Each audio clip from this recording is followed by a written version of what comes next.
You know how Walmart is probably the first thing that comes to mind when you think of shopping? Well, in the past, Kmart had that much of an imprint on people's minds. However, over the last few years, Kmart has declined massively, losing about 2/3 of their retail stores. Before we look at how this came to be, let's wind back to where it all started. Sebastian S. Kresge, the founder of Kmart, established the company in the late 19th century. Initially, the stores offered products for 5 and 10 cents, an affordable option even in the 19th century. The first official Kmart store opened its doors in Garden City, Michigan, with the iconic Blue Light Specials, offering limited-time discounts becoming synonymous with the brand. Kmart pioneered the concept of the discount department store, offering a wide range of products at affordable prices.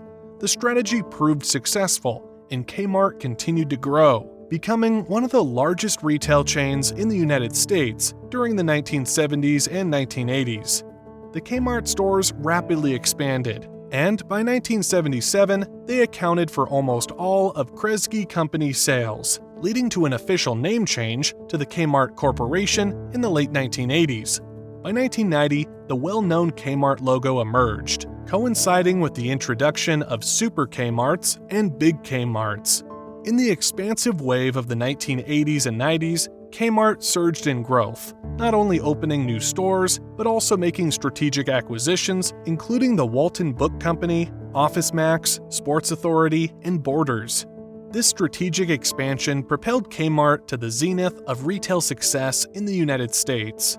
Boasting over 2,300 branches across North America and a workforce of around 350,000 employees. The pinnacle of its achievements was marked in 1993 when it reported an unprecedented revenue of about $37 billion. However, the grandeur was short-lived as Kmart faced a series of challenges in the mid-1990s. The company struggled to adapt to emerging technologies, failing to implement systems that could efficiently track and optimize its operations.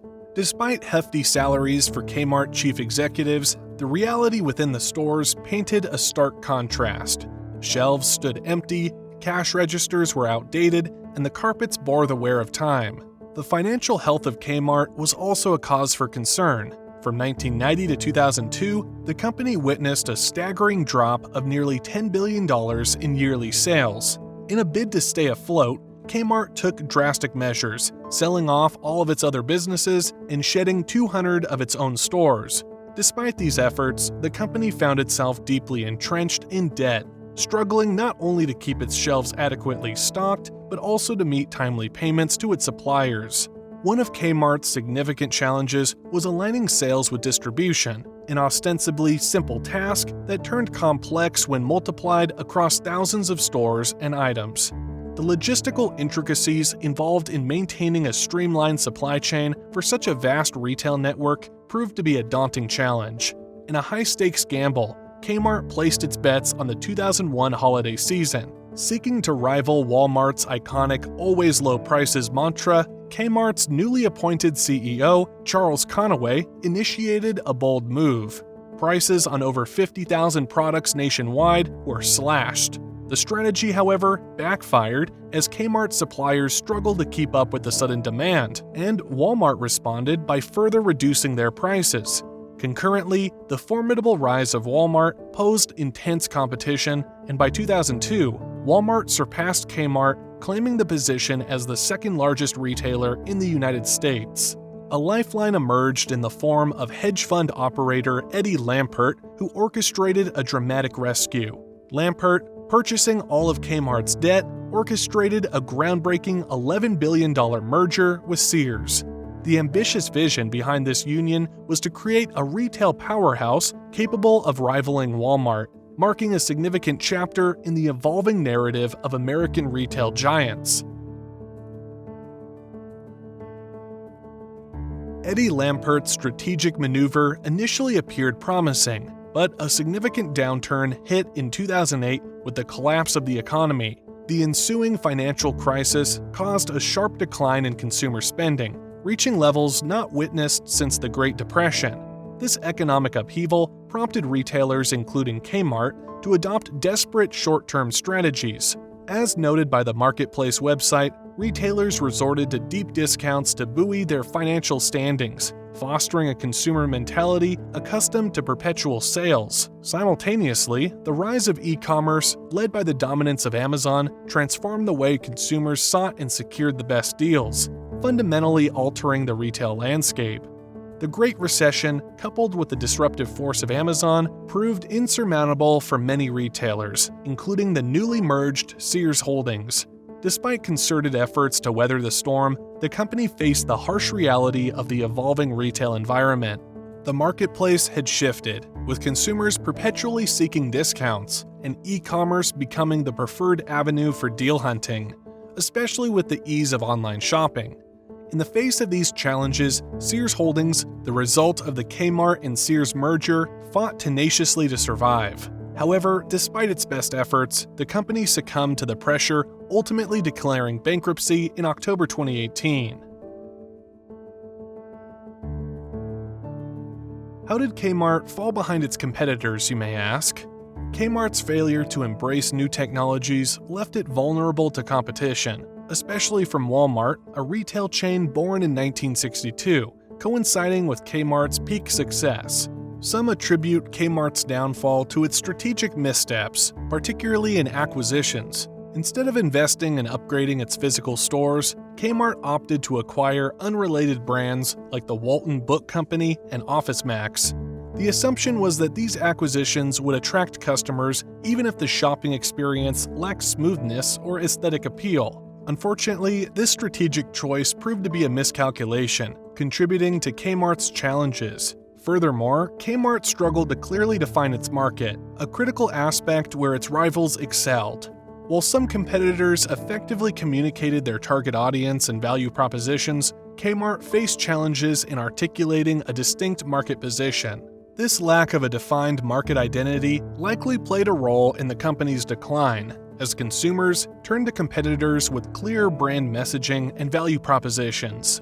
In retrospect, Kmart's demise can be seen as a combination of technological lag, misguided acquisitions, and a failure to establish a clear market presence. The dynamic landscape of the retail industry and the emergence of more agile competitors ultimately contributed to the decline of this once prominent company. Kmart lacked a defining brand strategy that could captivate consumers over the long term. Unlike its competitors, Kmart failed to offer a unique selling proposition that set it apart. The absence of a compelling reason for customers to choose Kmart for an extended period became evident. Kmart's product range, which didn't prominently feature designer clothes or high-quality items, further diminished its appeal. While Kmart's pricing was fair, it fell short of the affordability championed by Walmart. The strategic decision not to position itself as a low-cost leader, combined with a lack of focus on high-quality products, left Kmart in a precarious middle ground. This indecisiveness contributed to a tepid response from consumers, who sought either budget-friendly options or higher-end offerings from competitors like Walmart and Target. Additionally, Kmart's sluggish adoption of e-commerce proved to be a critical misstep. As technology reshaped the retail landscape, Kmart's failure to embrace online shopping hindered its ability to connect with a broader audience and keep pace with rivals. The evolving preferences of consumers, who increasingly favored the convenience of online shopping, left Kmart trailing behind. In October 2021, Kmart faced a staggering decline as its shares plummeted to less than a cent. Following its 2018 bankruptcy, Kmart was acquired by the integrated retailer Transform Company. However, the company's challenges had grown insurmountable, leading to the closure of numerous branches, a situation exacerbated by the COVID-19 pandemic.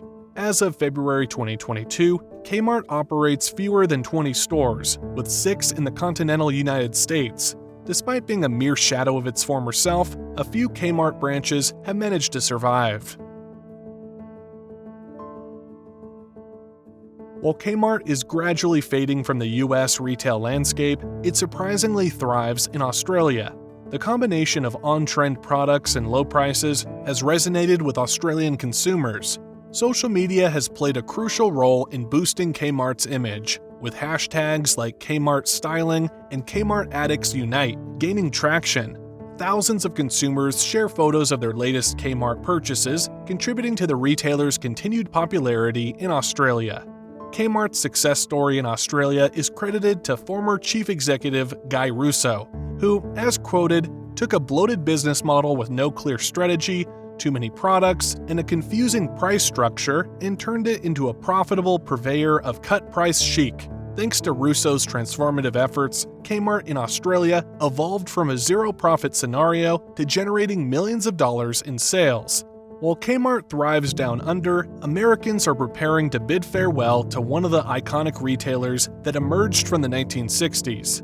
Many still cherish fond memories of its diverse product offerings, exclusive deals, and remarkably affordable prices. According to The Wrangler, Kmart was once hailed as the pinnacle of retail excellence. However, a few missteps by the company's marketers led to the rapid unraveling of its success, compounded by the rising popularity of competitors like Walmart and Target.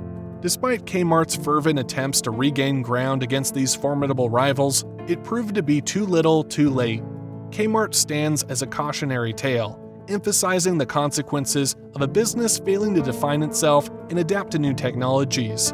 The lesson learned is clear. Regardless of low prices or an extensive product range, customers prioritize a seamless and effortless experience. In conclusion, Kmart's journey from retail excellence to decline serves as a stark reminder of the ever-evolving business landscape. The success in Australia underlines the potential for revival through strategic leadership, while the American experience underscores the significance of staying ahead in defining market identity and embracing technological advancements. As we bid adieu to Kmart in the United States, the tale serves as a valuable lesson in business dynamics.